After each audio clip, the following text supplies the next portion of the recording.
Hello friends, मैं गीता अरोड़ा स्वागत करती हूँ आपका अपने यूट्यूब चैनल पर हिंदी ज्ञान बाय गीता अरोड़ा। हम यहाँ कर रहे हैं जनरल हिंदी PYQs। टारगेट है हमारा कि आपके जो अभी DSSB के एग्जाम होने वाले हैं इसमें जो है आपके 20 आउट ऑफ 20 आए, नेगेटिव मार्किंग आपकी बिल्कुल भी ना हो। तो यहाँ पर जो है हर एक पैटर्न का क्वेश्चन है, यानी कि हर एक व्याकरण का टॉपिक जो है कॉन्सेप्ट क्लियर करते हुए आगे बढ़ रहे हैं। यानी कि हर ऑप्शन को समझेंगे और जो है अपनी तैयारी को मजबूत बनाएंगे। वीडियो को अंत तक जरूर देखना है, चैनल को लाइक शेयर सब्सक्राइब करना बिल्कुल नहीं भूलना। चलिए, सबसे पहला प्रश्न है हमारे सामने कि दिए गए शब्द का उपसर्ग ज्ञात कीजिए। अब उपसर्ग क्या होता है? अगर आपसे पूछा जाए उपसर्ग क्या है, तो उपसर्ग है हमारे शब्दांश जो क्या करते हैं, पहले से अर्थपूर्ण शब्द के आरंभ में लगते हैं। ठीक है, पहले से कोई अर्थपूर्ण शब्द हो उसके आरंभ में लगते हैं और नया शब्द या शब्द में विशेषता या परिवर्तन लाते हैं। अगर यहाँ पर देखूं तो यहाँ पर है हमारे पास शब्द, देखो सू तो दिखाई नहीं दे रहा, ठीक है, स्वा दिखाई दे रहा है लेकिन धीन का कोई अर्थ नहीं है। ठीक है, यहाँ पर अधीन शब्द हमें दिखाई दे रहा है लेकिन वो उपसर्ग ना होकर मूल शब्द है। ठीक है, अधीन जमा स्व, अधीन जमा स्व, तो क्या बनता है हमारा स्वाधीन। क्या शब्द बनता है? स्वाधीन। तो यहाँ पर उपसर्ग है हमारा स्व। ठीक है, स्व उपसर्ग से हमारा ये शब्द बना है। अगला है दिए गए शब्द का पर्यायवाची ज्ञात कीजिए। पर्यायवाची यानी कि समान अर्थ वाला शब्द। यहाँ पर अगर देखें कंदश, सूल मतलब तो होता है कांटा, जैसे शूल होता है।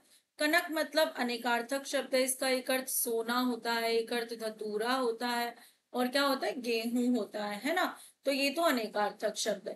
खार मतलब क्या होता है? नमक से संबंधित, खारा से संबंधित हो सकता है। और खोह का मतलब क्या होता है? कंदश यानी कि गुफा जिसे कह सकते हैं। ठीक है, क्या बोल सकते हैं? गुफा।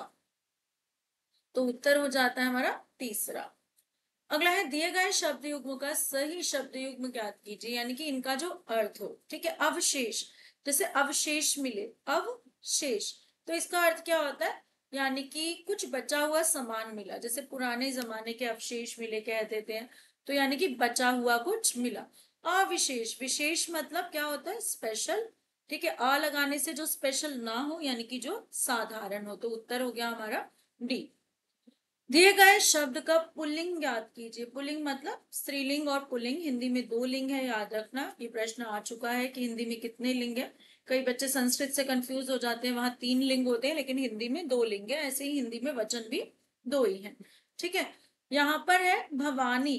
भवानी का जो है हमें क्या करना है? पुल्लिंग शब्द ज्ञात करना है। भवानी का पुल्लिंग शब्द भावी तो होता है, आने वाले समय में जो हो।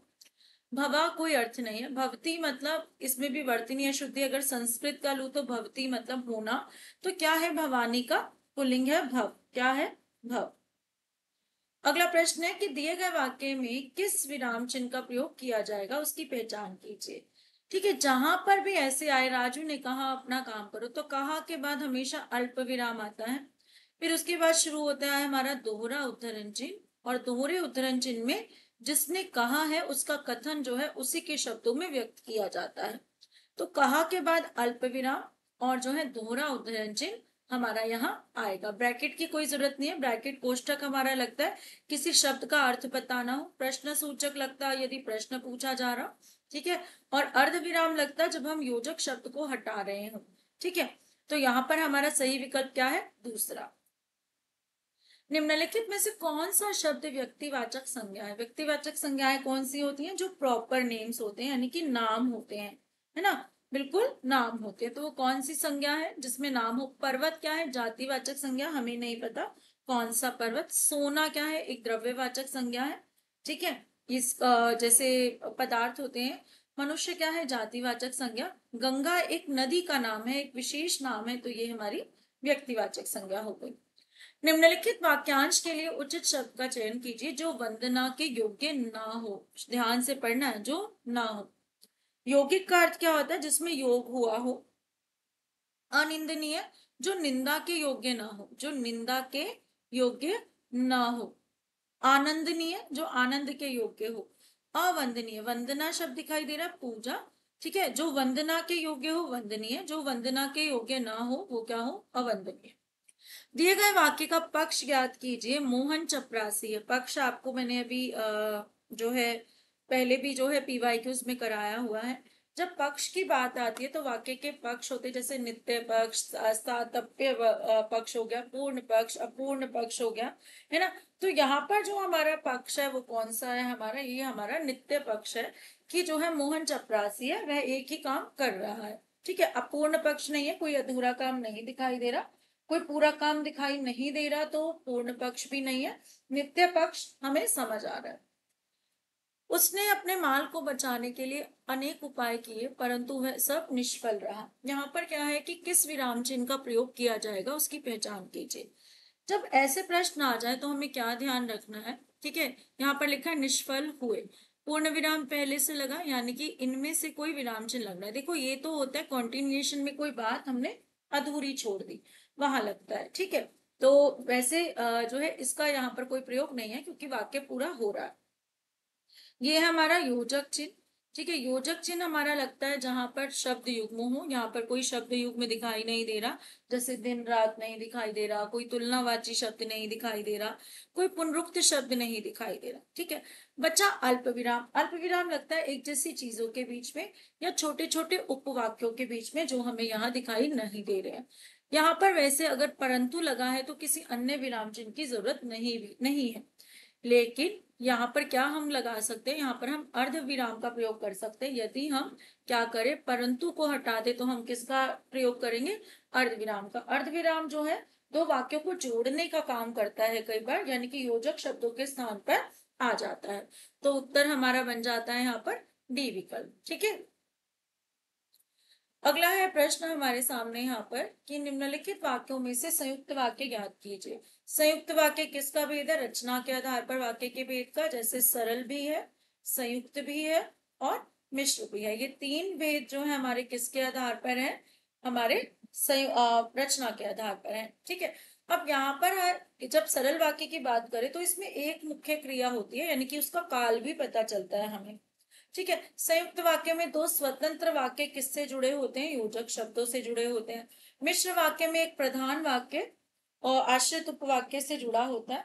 ठीक है, जिसमें जो, जैसे, कि, क्योंकि, अगर, यदि, तो ऐसे शब्दों का इस्तेमाल किया जाता है। अब यहाँ से हमें संयुक्त वाक्य पूछा है। संयुक्त वाक्य में योजक शब्द आएंगे। परीक्षाएं समाप्त होने पर हम आगरा गए। देखो यहाँ पर होने पर जो है क्रिया दिखाई दे रही है, लेकिन इसका काल नहीं पता। अंत में एक मुख्य क्रिया है, तो ये हुआ हमारा सरल वाक्य। परीक्षाएं समाप्त होते ही हम आगरा गए, ये भी हमारा सरल वाक्य है। ठीक है, क्योंकि अंत में एक मुख्य क्रिया है। परीक्षाएं समाप्त हुई एक वाक्य, हम आगरा गए दूसरा वाक्य, किससे जुड़े हैं, और से। तो ऐसे वाक्य हमारे क्या कहलाते हैं, संयुक्त वाक्य, जब दो स्वतंत्र वाक्य किससे जुड़े हों, योजक शब्दों से। अगला क्या है, जैसे ही परीक्षाएं समाप्त हुई, इसमें जानने की इच्छा रहती है मिश्र वाक्य में, जैसे, वैसे, जो, वो, जिसका, उसका लगाओ। एक पहचान तो ये है। दूसरा जानने की इच्छा। तो यहाँ पर जो है हमारा मिश्र वाक्य कौन सा बन जाता है, चौथा। लेकिन पूछा क्या है हमसे, संयुक्त वाक्य पूछा है, तो उत्तर है हमारा तीसरा।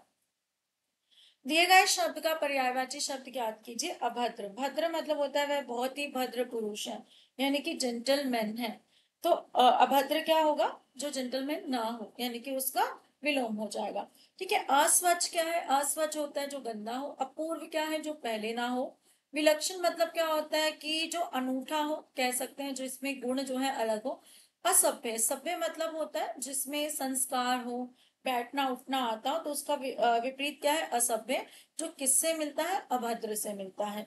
ठीक है, अगला है निम्नलिखित प्रश्न में दिए गए चार विकल्पों में से उस विकल्प का चयन करें जो दिए गए मुहावरे के अर्थ को सर्वश्रेष्ठ रूप से व्यक्त करता हो। जनवासे की चाल चलना। ठीक है, जनवासे की चाल चलना, ये जो हमारा मुहावरा है, ये किस अर्थ में होता है, चतुर होना नहीं, बहुत ज्यादा काम करने वाले होना नहीं, या फिर जो है बहुत सुस्त होना, या बहुत कम जो है, बिल्कुल कम सोने वाला। ठीक है, तो क्या अर्थ है यहाँ पर, यहाँ पर अर्थ है बहुत ज्यादा सुस्त होना। क्या अर्थ है, बहुत ज्यादा सुस्त होना। जनवासे की चाल क्या होती है, जनवासा क्या होता है, जैसे बारात लेकर जा रहे हैं तो बाराती क्या करते हैं, बहुत धीरे धीरे नाचते खेलते ऐसे चलते, सुस्त तो नहीं होते, खैर पर इस अर्थ में लिया जाता है। ठीक है, कई कई बार इसको किसी जो है गरीब होने के अर्थ में भी लिया जाता है इस मुहावरे को। अगला है निम्नलिखित वाक्यों में से संयुक्त वाक्य ज्ञात किए। अब हो कि आपको आ गया होगा पहचान करना संयुक्त वाक्य की। आपसे मिलने पर ढेर सारी बातें बताऊंगा। अब यहाँ पर क्या है, आपसे मिलने पर ढेर सारी, एक मुख्य क्रिया, बीच में कोई क्रिया नहीं है, तो सरल वाक्य। मैं आपसे मिलूंगा, एक वाक्य, ढेर सारी बातें बताऊंगा, दूसरा वाक्य, किससे जुड़े हैं, और से, योजक शब्द से, तो उत्तर तो है हमारा ये संयुक्त वाक्य। यहाँ पर लगा है जब तब, जब और तब लगा हो, जो वो लगा हो, तो क्या होता है मिश्र वाक्य। मैं आपसे मिलूंगा परंतु ढेर सारी बातें नहीं बताऊंगा, ये है तो ये भी संयुक्त वाक्य ही, त्रुटि में हम इसको कह सकते हैं कि डीएसएसबी की तरफ से गलती हुई है कि दोनों ही वाक्य यहाँ पर क्या है हमारे मिश्र वाक्य। लेकिन वाक्य की सार्थकता जो है यहाँ पर नहीं दिखाई दे रही, इसलिए हम किस उत्तर के साथ जाएंगे, बी के साथ जाएंगे।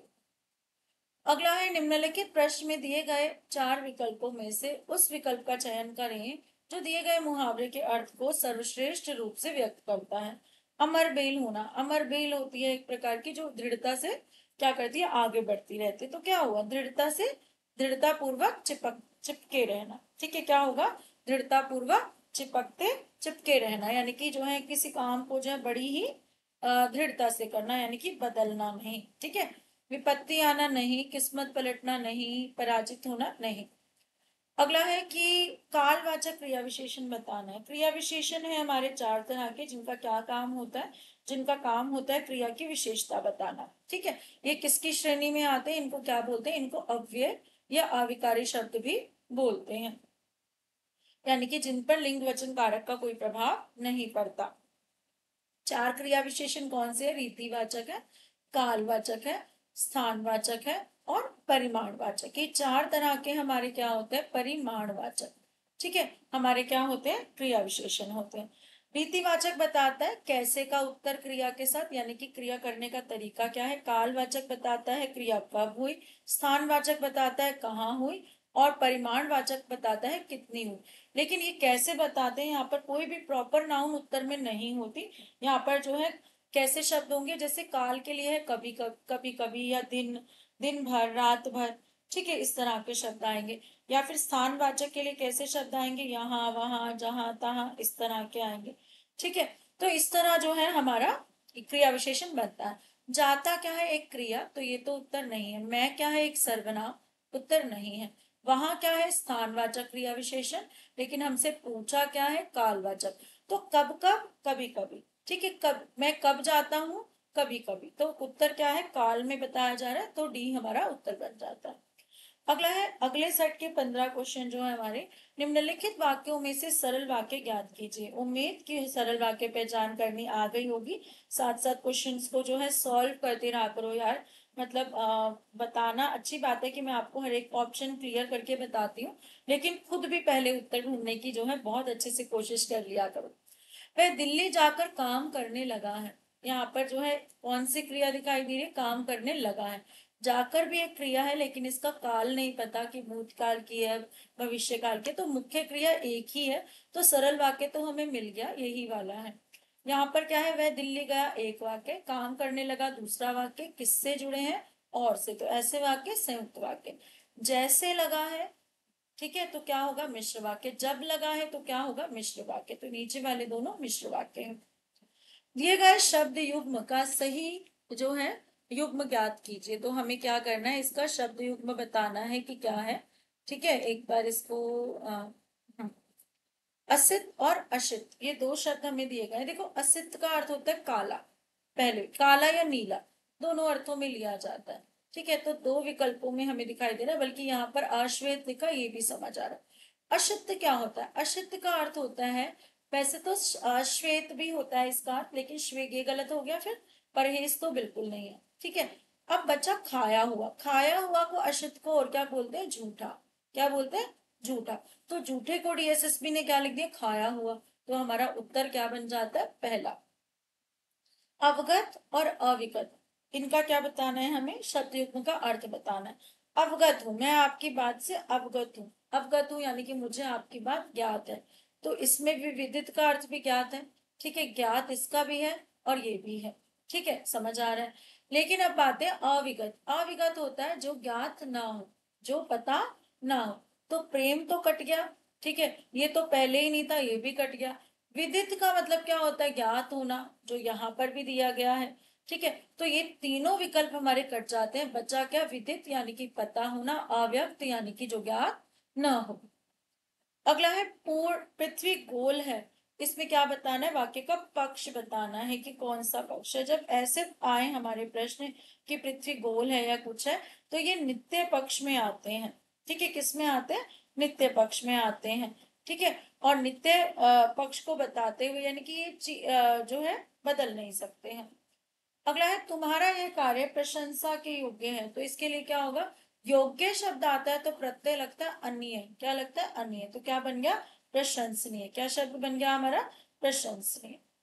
अगला है अपनी नींद सोना, अपनी नींद उठना। तो ऐसा व्यक्ति क्या होता है कि रोजमर्रा के कामों पर ध्यान देता है? नहीं। अनुशासन प्रिय होता है? नहीं। अपनी दुनिया में मग्न होता है? नहीं। ठीक, हाँ ठीक है, और किसी बात की चिंता ने ना करना, ये तो नहीं है। ठीक है, अपनी नींद सोना वाला व्यक्ति अपनी चिंता कर सकता है। तो उत्तर क्या है? अपनी दुनिया में मग्न होना, यानी कि सिर्फ अपने अपने लिए करना, अपने लिए सोचना। ठीक। अगला है यह चित्र प्रसिद्ध चित्रकार के द्वारा बनाया गया है। यहाँ पर जो है सार्वनामिक विशेषण हमें ज्ञात करना है। विशेषण कितने तरह के होते हैं? 4 तरीके के होते हैं। पहला होता है गुणवाचक, फिर होता है संख्यावाचक, फिर होता है परिमाणवाचक, और फिर होता है सार्वनामिक या संकेतवाचक।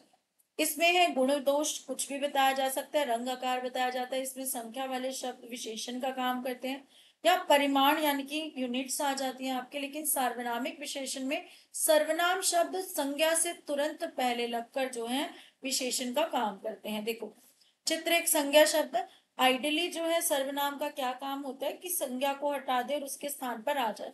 जैसे अगर चित्र हटा देती तो क्या होता है? यह प्रसिद्ध चित्रकार के द्वारा बनाया गया। लेकिन यहाँ पर क्या है?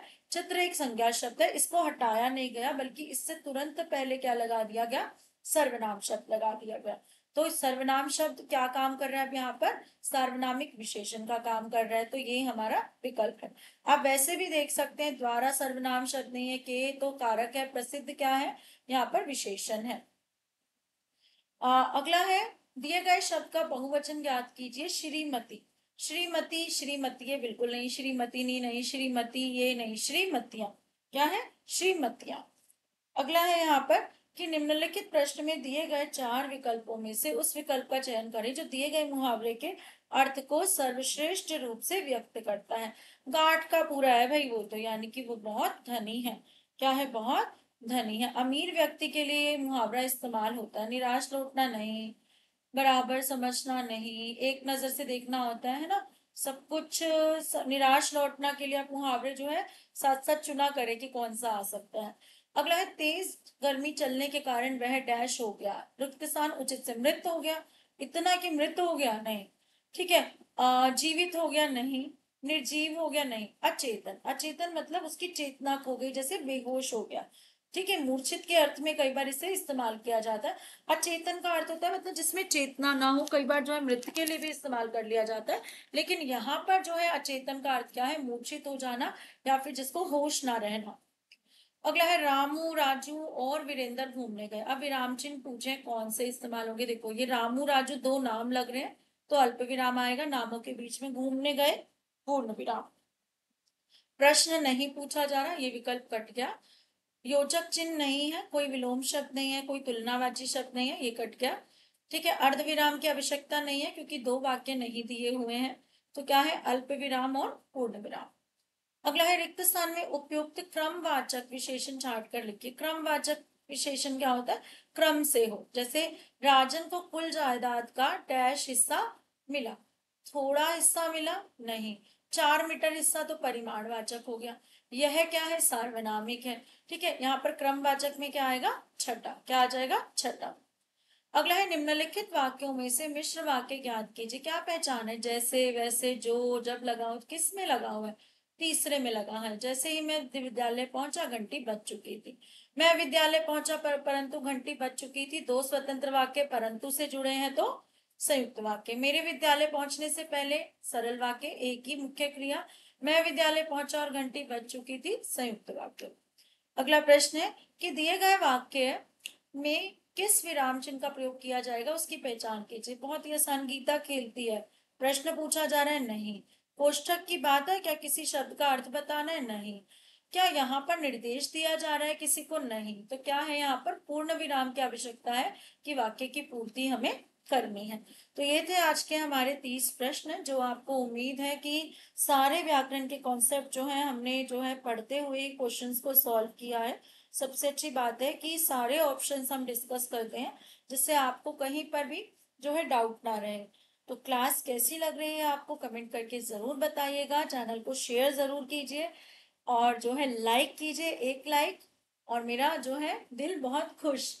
तो थैंक यू। टेलीग्राम चैनल से जुड़ सकते हैं नई वीडियोस अपडेट पाने के लिए और जो है नोटिफिकेशंस पाने के लिए। Thank you.